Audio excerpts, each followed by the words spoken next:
European സന്ദർശകരുടെ എണ്ണത്തിൽ വർധന രേഖപ്പെടുത്തി സൗദി അറേബ്യ. ഈ വർഷം അവസാന പാദത്തിലെ കണക്കുകളാണ് പുറത്തുവന്നത്. ടൂറിസ്റ്റുകൾ രാജ്യത്ത് ചെലവിടുന്ന പണത്തിന്റെ അളവിൽ വർധനയുണ്ട്. മേഖലയെ പ്രോത്സാഹിപ്പിക്കുന്നതിന്റെ ഭാഗമായി നിരവധി പദ്ധതികളാണ് നടപ്പിലാക്കുന്നത്.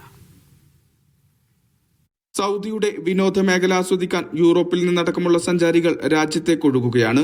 യൂറോപ്പിൽ നിന്ന് മാത്രമുള്ള സന്ദർശകരുടെ എണ്ണത്തിൽ 14% വളർച്ച. കിഴക്കൻ ഏഷ്യയിൽ നിന്നും പസഫിക് മേഖലയിൽ നിന്നുമുള്ള സഞ്ചാരികൾ 15% വർദ്ധിച്ചിട്ടുണ്ട്. സഞ്ചാരികൾ രാജ്യത്ത് ചെലവിടുന്ന പണത്തിലും വർധനവാണ്. 10,500 കോടി സൗദി റിയാലാണ് വിവിധ ടൂറിസം മേഖലകളിലായി ചെലവഴിച്ചത്. ഈ വർഷം അവസാന പാദത്തിലേതാണ് കണക്ക്. ടൂറിസം പ്രോത്സാഹിപ്പിക്കുന്നതിന്റെ ഭാഗമായി ഗ്രാമീണ ലോഡ്ജുകൾ, സ്വകാര്യ ഹോം സ്റ്റേകൾ, ഹോസ്പിറ്റാലിറ്റി ഹോമുകൾ എന്നിവക്കായി 31,000-ലധികം ലൈസൻസുകൾ അനുവദിച്ചിട്ടുണ്ട്. ടൂറിസം മേഖലയിലൂടെ പുതിയ സാധ്യതകൾ തുറക്കുകയാണ് Saudi. Vishal Cherpulassery, media 1, Riyadh.